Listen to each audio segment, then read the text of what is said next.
자, 네, 네, 안녕하세요. 반갑습니다. 자, 메달TV 시청자 여러분 반갑습니다. 오늘은 우리 공인중개사 시험 vs 감정평가사 예, 시험. 에 대해서 살펴보도록 하겠습니다.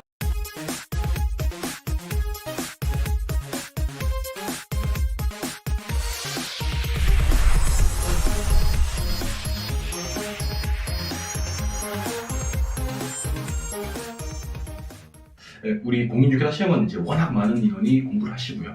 그다음에 관심도 많으시니까 어떤 과목이 있고 합격자는 어떻게 결정이 되고 어떤 과목들이 있는지를 잘 아실 텐데 감정평가사 시험에 대해서는 아직 모르시는 분들이 많으시더라고요. 그래서 우리 정말 어렵게 감정평가사 부동산관계교육 법규 1타 강사 이상군 교수님을 모시고 부럽습니다. 예. 일타라고.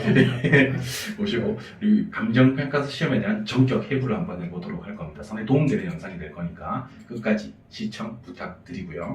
일단 첫 번째 우리가 이제 그 공인중개사 과목과 평가사 과목, 그 다음에 공인중개사 시험과 평가사 시험의 합격 방법, 그 다음에 합격 인원, 그 다음에 대략적으로 시간이 얼마나 소요될까, 그 다음 다섯 번째는 이들이 하는 업무들, 그리고 마지막에 가장 궁금해하시는 수익, 이렇게 6가지를 나누어서 살펴보는 시간을 갖도록 하겠습니다. 네.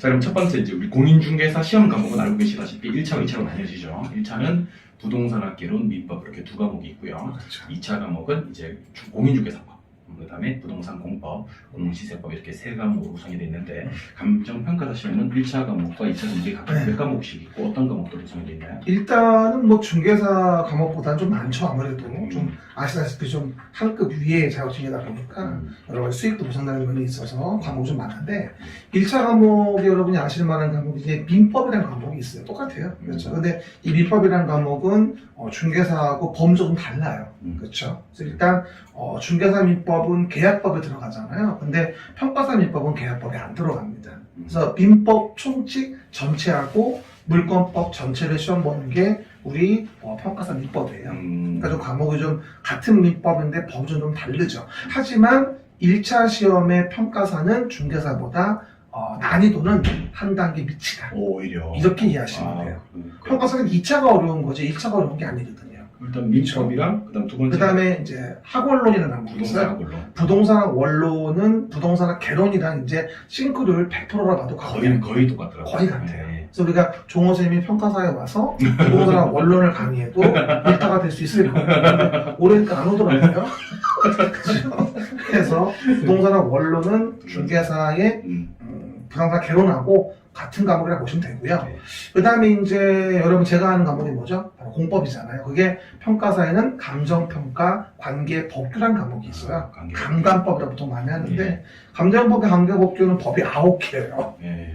이제 기하를 토하겠죠. 네. 중개사 과목은 6개잖아요. 근데 이제 관계법규가 평가사는 9개거든요. 근데 그 중에서 여러분들이 공시에서 배우는 지적이나 등기도 관계법규에서 같이 봐요. 그걸 당연히 하시는 다 거예요. 하는 거죠. 와. 그렇죠. 그러니까 내가 머리털이 빠질 수가 없는 거죠. 그렇죠. 그래서 이제 국토계획법이나 이제 건축법이나 정비법은 동일한 과목이 공법에다 있고요. 똑같고. 그 다음에 등기하고 지적에 대한 부분은 공시 관련된 걸로 어차피 해요. 중개사 할 때도. 그러면 차이점이 뭐냐? 나머지가 부동산 가격 공시법, 그 다음에 감정평가 및 감정평가 사에 관한 법률, 그렇죠? 그리고 해당 내용의 동산 채권담보 관한 법률. 요 세 가지만 더 하시면 돼요. 관계법규도 어떻게 본다면은 그 세 가지 생소한 법들만 더하면 되게 4가지겠네. 그렇죠? 부동산 가격공시법, 감정평가 관련된 법률, 고객지상법, 동산 채권 등 담보에 대한 거 4법이 되어지겠죠. 그래서 방금 말씀해 주신 세 과목 민법하고 부동산하고 원론하고 관계법규는 거의 공부하시는 분들은 비슷한 거죠. 한 80% 이상 추가적으로 몇 개만 더하면 되는 거예요. 그리고 나서 이제 우리 고민되는 게 뭐냐면 경제학과 회계학이야. 이게 어려워요. 그래서 우리가 평가사 1차 과목의 가장 핵심적으로 어려운 과목은 회계와 경제를 어떻게 하냐가 이제 관건인 거예요. 대부분 거기서 꽈락이 나와요. 어려운 과목이죠. 그래서 회계학 같은 경우는 이제 관계법규에서 점수를 꺼줘야 되고, 그리고 우리 이제 경제학 같은 경우는 민법이나 학원론 점수를 맞아가지고 점수를 보태줘야 돼요. 물론 꽈락 없이 60 이상 나오면 마찬가지거든요. 거기서 끝나면 좋은데 이제 또 영어라는 과목이 있어요. 이게 사실 영어가 부담스럽죠. 뭐 부담스러워하지 말고 뭐 토익 기준으로 한 700점 얘기하더라고요. 700점, 예. 토익 뭐 토플, GTOEFL 뭐 등 여러 가지가 있는데 요즘에 이제 독해 위주로 하는 GTOEFL을 많이 하더라고요. 영어는 이제 공인 시험으로 대체한다고 이해하시면 돼요.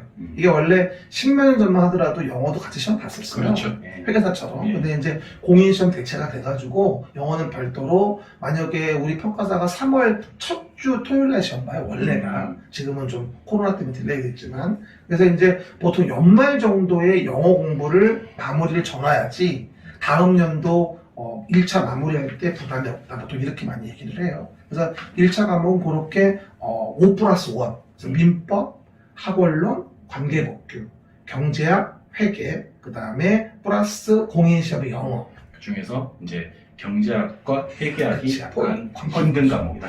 그 영어도 생각보다 쉽진 않아요. 음. 왜냐하면 이제 안 하다 하려고 그러면 토익 700도 쉬운 게 아니기 때문에 그렇죠. 쉽지는 않죠. 그것도 몇 개월은 걸린다고 봐야 돼요. 그러니까 슬슬 준비하셔야 돼. 그래서 어떻게 보면 지금 우리가 중개사 공부하면서 평가사에 관심 가진 분들은 아마 중개사를 2차만 하시는 분이 아닐까 싶어요. 그럼 2차만 하시면서 다른 건 됐고 영어 공부를 좀 짬짬이 하시는 게 좋지 않을까. 그렇죠. 같이 하면서 여유가 있으면 중개사 2차 같이 하시면서 영어는 준비해서 토익이나 토플 만들어 놓으면 바로 평가사 시험 1차는 어느 정도만 하시면 응시할 수 있을 것 같아요. 2차 과목에 대해서 얘기를 좀 해보셔야 될것 같아요. 2차 과목 3과목 있죠? 그렇죠. 2차는 이제 이따 또 얘기합니다만 평가사는 상대평가예요. 그래가지고 이제 주관식으로 보거든요. 이거. 그래서 우리가 감정평가 실무, 감정평가 이론, 감정평가 법규 세 가지를 이제 서술식으로 보게 됩니다. 그래서 이게 되게 어려운 것 같지만 우리 대학 다닐 때 뭐 중앙고사, 기말고사 봐봤잖아요. 서술형으로. 그렇지. 논하시오. 논하시오. 뭐뭐를 논하시오. 이런 식으로 나와요. 계산하시오. 계산하시오. 이런 실무에서. 그러다 보니까 우리 주관식이라고 이해하시면 되고요. 상대평가기 때문에 합격 인원은 정해져 있고 그 인원이 이제 점수 높은 순으로 합격하는 것이기 때문에 어려운 것 같지만 한 과목당 10개 정도의 정형화된 루틴화된 자료가 있거든요. 그거 이제 찍어주는 부분대로 열심히 연습하시면 점수 받고 그렇죠. 그런 식으로 하면서 하시면 충분히 되죠. 어려울 건 없어요. 그러면 일단 정리하면 1차에서 우리 공인중개사는 1차가 2과목, 2차가 3과목인데 평가사는 1차가 5+1에서 6과목, 그렇죠. 2차는 2차가 3개. 3개. 두 번째는 이제 합격자 결정 방법인데요. 시험 특징이 이제 공인중개사 시험은 1차, 2차 모두 오류 객관식이지 않습니까? 그리고 절대평가 시험이고 점수 배점이 똑같습니다만 그렇죠. 감정평가사 시험은 1차는 1차는 객관식이죠. 1차는 똑같아요. 오지습니다. 공인중개사 시험이랑 똑같습니다. 완전히 똑같고 똑같습니다. 1차 과목끼리 점수 서로 주고받을 수 있고 그렇죠. 근데 2차가 그렇죠. 2차가 이제 주관식이라는 거죠. 주관식 주관식이고 상대평가이기 때문에 합격 인원을 정해놓고 시작을 하는 거죠. 점수 배점도 다르죠. 그렇죠. 점수 배점도 다르고 그러니까 문제 따라서 뭐 약술하시오 5점, 무슨 뭐 서술하시오 10점, 무슨 뭐 쭉쓰시오 20점 해가지고 배분이 돼 있어요 점수가. 그래서 너댓 개 문제가 나오죠 한 과목당. 차이점은 1차에서는 차이점이 없는 것 같고 그렇죠. 2차가 점수 배점이 다를 수 있고 객관식이 아니라 주관식. 주관식 서술형에 그 다음에 상대평가 그렇죠. 인원을 정해놓고 합격 인원을 정해놓는 거예요. 거기서 높은 순으로 붙는 거죠. 잡는다고 생각하시면 될 것 같네요. 그렇죠. 시험이 조금 어려워도 60점이 안 되더라도 그렇죠. 그렇죠. 60점이 안 되더라도 합격자에 또 들어갈 수 그렇죠, 있는 부분이 있을 수 있겠네요. 그렇죠. 세 번째는 이제 합격 인원, 합격률이 좀 궁금해지는 평가사 같은 경우는 1차 과목이 합격률이 한 50% 되는 것 같아요. 그리고 일단 공부하는 인원 자체가 워낙 좀 적죠. 얼마 안 돼요. 얼마 안 평가사는 뭐 얼마 전만 하더라도 뭐 1,800명, 1,500명밖에 안 됐어요. 그러니까 중개사는 2, 30만 명 논하는데 100배 차이. 부끄럽습니다. 하지만 그만큼 이제 어렵다는 잘못된 인식이 있는 것 같아요. 옛날처럼 그렇게 어렵지 않아요. 제가 평가사 공부하던 8회, 9회 때 이때는 50명밖에 안 뽑았지만 지금은 매년 공부할 때 나오는 인원이 150에서 200명 사이예요. 가장 근자 31회가 180명으로 공고가 났었거든요. 근데 이번에 이제 32회 조만간 공고 나겠지만 한 200명이 아닐까라고 생각이 듭니다. 정도. 그러니까 1차는 학원 나오시는 분들은 거의 뭐 7, 80% 붙고 아니면 그냥 전체 따지면 50% 정도는 붙는다고 봐야 돼. 2,000명 보면 1,000명 붙는 거죠. 아, 그래요. 네. 하지만 이제 2차가 합격률이 2,000명 보면 200명 붙었을 때 10% 정도 된다고 봐야 되겠죠. 그럼 공인중개사 합격률을 비교해보면 공인중개사 합격률은 1차는 한 20% 정도, 2차는 한 20%에서 30% 정도 사이라고 그렇죠. 보시면 되는 거니까 1차는 오히려 공인중개사 합격률이 좀 더 낮은 편. 그치. 예, 낮은 편이고 1차는 오히려 평가사 합격이 높은 편인데 2차 시험이 아무래도 관건이네요. 그렇죠. 10% 정도 근데 생각. 결국은 2차에 붙어야 되는 거니까. 그렇죠. 예. 결국은 평가사가 더 어려운 거죠. 어려운 시험이긴 틀리는 아주 2배 정도 어렵다고 보시면 예. 돼요. 그럼 합격 인원도 우리 공인중개사 합격 인원 한 15,000명에서 25,000명 사이로 봤을 때 여기는 한 200명이 있다. 200명. 예. 150에서 200명. 그럼 일단 희소 가치도 있는 그럼요. 이따 또 설명을 드리겠습니다만 뭐 업무와 함께 급여도 상당하죠. 그러면 대략적으로 우리 공인중개사 공부하시는 분들은 소요 시간이 한 1, 2년 정도를 잡으시잖아요. 그렇죠. 근데 평가사는 보통 한 어느 정도 잡고? 처음에 오신 분들 기준으로 봤을 때 조직에 3년 정도. 3년. 정상적인 머리를 가지고 있습니다. 3년 정도. 아주 스마트하시면 1년도 가능한데 그렇게 되시는 분은 거의 없고요. 공부에 탁월하신 그렇죠. 분들이 아니면 근데 보통은 3년 정도는 고려하면 되고 오래 하시는 분들이 5년인데 우리 지금 중개사 공부하시다가 평가사 공부하시겠다고 저한테 상담하시는 분이 꽤 많아요. 최근에 많이 늘었죠. 근데 이제 그런 분들이 보면은 한 2년차 정도에 붙더라고요. 열심히 하시는 분들이. 2년차. 그렇죠. 그러니까 이제 우리가 중개사 시험이 10월 말에 끝나니까 그때 다 영어만 돼 있으면 이제 회계랑 경제만 카바치면 이제 3, 4월 달에 충분히 1차 볼 수 있거든요. 공부한 탄력이 있기 때문에. 근데 이제 기본적인 전제 조건이 공인중개사는 열심히 하시는 분도 계시고 열심히 안 하시는 분도 계시지만 평가사 시험은 거의 다 열심히 하시는 기본이죠. 예, 아주 열심히 하시는 거. 근데 거기도 양아치는 있어요.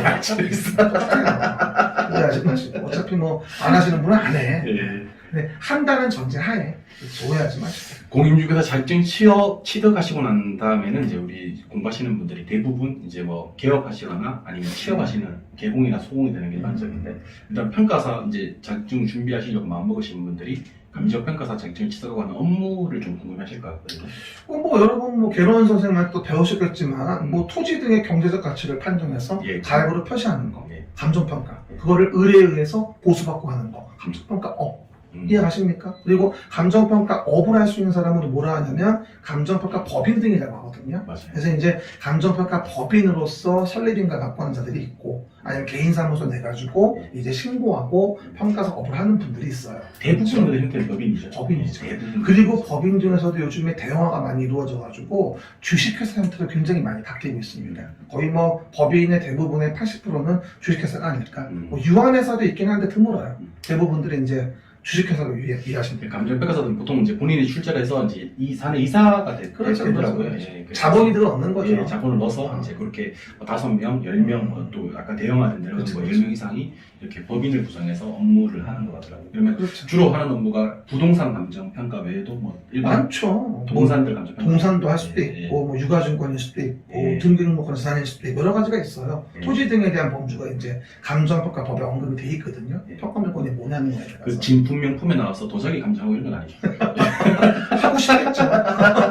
근데 항상 이게 자격증은요, 법령에서 이제 어떻게, 어디까지 업무가 가능하냐는 부분을 가지고 먹거리 싸움이기 때문에 뭐 회계사하고도 근자에도 뭐 평가물권에 대한 분쟁이 있었어요. 얼마 전에도. 그래서 그런 어떤 분쟁 등이 있긴 한데 항상 뭐 어느 자격증이건 할 수 있는 영업의 범위가 넓어지는 건 반가운 일이죠. 그리고 취업을 한다면 이제 우리 예전에는 이게 감정원이라고 했었죠. 한국감정원이라고 했었는데 이게 12월 달부터 12월 10일부터 부동산원으로 바뀌었어요. 한국부동산원 정식 명칭이 바뀌었어요. 한국부동산원의 부동산원에 취업하시는 경우도 있을 수 있죠. 그렇죠. 그건 이제 정부 공기업에 이제 예. 들어가는 건데 그 한국부동산원이 이제 국유산법에 의하면 정부 출자기 업체 중에 하나예요. 그렇죠. 정부자격이죠. 그래가지고 이제 거기서 옛날에 하나의 법인에 불과했었는데 지금은 정부 공기업으로 이제 급상승했죠. 그래서 이제 별도로 이제 단체가 인정되어지는 참 뭐 민간 기업이었던 게 공기업 됐다 뭐 이렇게 봐도 과언이 아니에요. 지금. 지금 우리가 이제 보통 주택 가격 참고 자료로 많이 쓰는 자료가 특히 두 공공주택 할 때 예, 많이 나오고. 두 가지 자료로 많이 쓰는데 뭐 KB 시세랑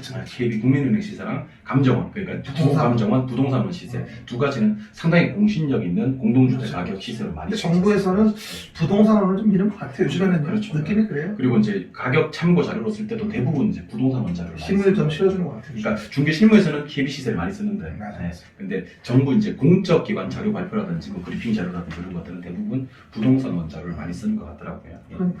마지막으로 이제 가장 우리가 궁금해하시는 게 감정평가사 자격증을 땄을 때 수입일 건데 일단 뭐 공인중개사 업무를 하셨을 때 수입은 아시는 바와 같이 이렇게 기획을 하셨는데 월세 내기도 좀 빠듯하신 그 중개사도 계시고 그다음에 우리 소득세 최고 구간 이제 우리 2021년부터는 42%에서 45%권이 새로 신설됐어요. 네, 그래서 가장 많이 내시는 분들은 정말 소득세 최고 구간을 내시는 분도 계신데 감정평가사 자격증을 취득하신 분들이 이제 수입이 얼마 정도가 될까?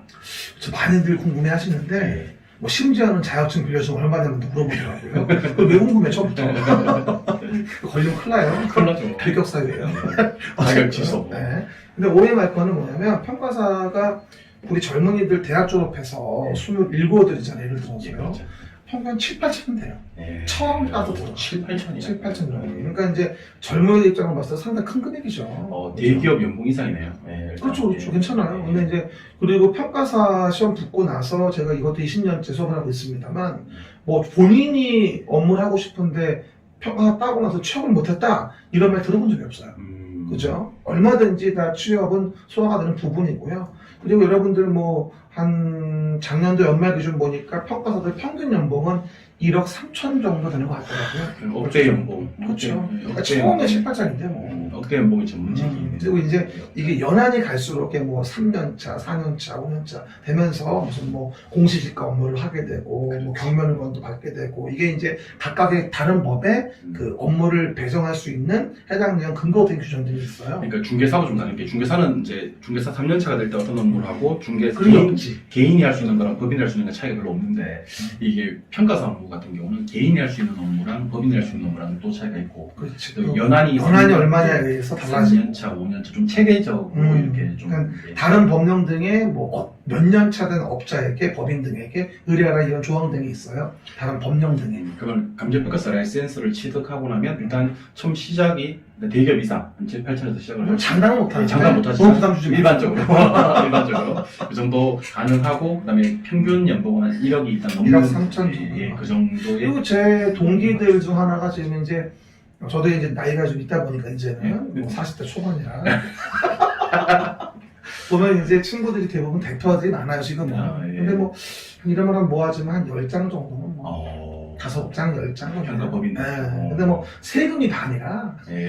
남는 게 별로 없더라고요 보니까. 근데 이제 40대 정도만 돼도 각종 뭐 토지수용위원회나 무슨 뭐 그렇죠. 각종 위원회 위원 겸직하면서 또 자본이득 얻고 출자하고 하면서 이제 보면은 한 4억 정도 버는 것 같아요. 예. 그러니까 여러분들이 관심 있는 분들은 공부할 수 있을 때 확 밀어붙여요. 자신감 있을 때. 그치. 예. 그래서 그때 좀 힘들어도 바싹 1년, 2년만 밀어붙이면 인생이 보장이 되는데 젊으신 분들이거나 여유 있으신 분들은 뭐 그냥 섣불리 뭐 취업한다고 나서는 것보다는 공부의 패턴이 딱 받았을 때 밀어붙여서 평가사까지 완료하시면 훨씬 더 좋지 않을까. 뭐 시험이란 건 자격 시험이란 건 뭐 이렇게 물론 공부도 많이 하셔야 되겠습니다만은 기세랑 기운도 그렇죠, 상당히 그렇죠. 중요하니까 공인중개사 합격하시고 약간 지금 공부에 대한 자신감이 좀 있을 때 물론 공인중개사 공부량에 비해서는 훨씬 더 많고 그다음 2차도 서술형이다 보니까 약간의 어떤 그런 서술적인 능력도 필요하겠습니다만은 이제 2차까지 이제 합격하시고 평가사 시험에 가시면 우리 평가사 1타 강사 이상곤 교수님을 만나실 수가 있습니다. 어차피 제 걸 들 수밖에 없어요. 아 그렇죠. 그러니까. 오시면 하시면 돼요. 그리고 또 지금도 뭐 이 중개사 공부하시는 부분도 중개사 공법도 참고하시면서 네. 같이 보시면 돼요. 공법은 제가 신바람 공법이라 그래가지고 네. 그렇죠. 그림책도 아주 이쁘게 잘 나와 있으니까 음. 같이 좀 봐주시면 좋겠고요.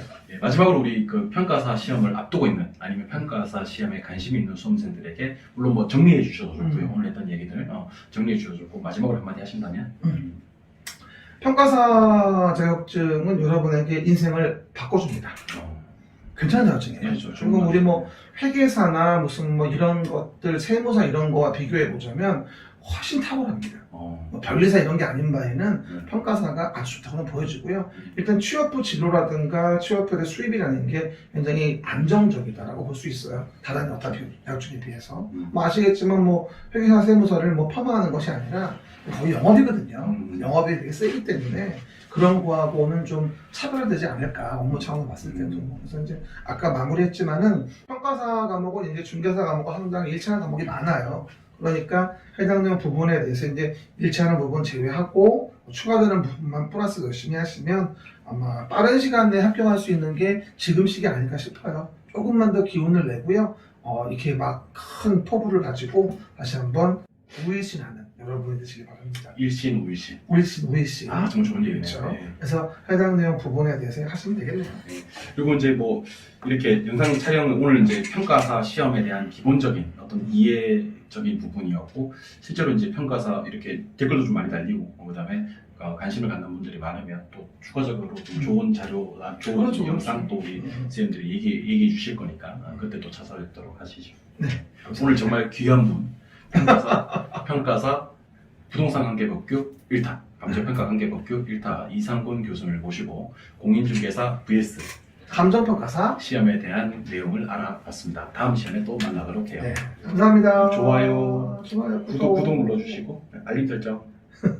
또 만나요.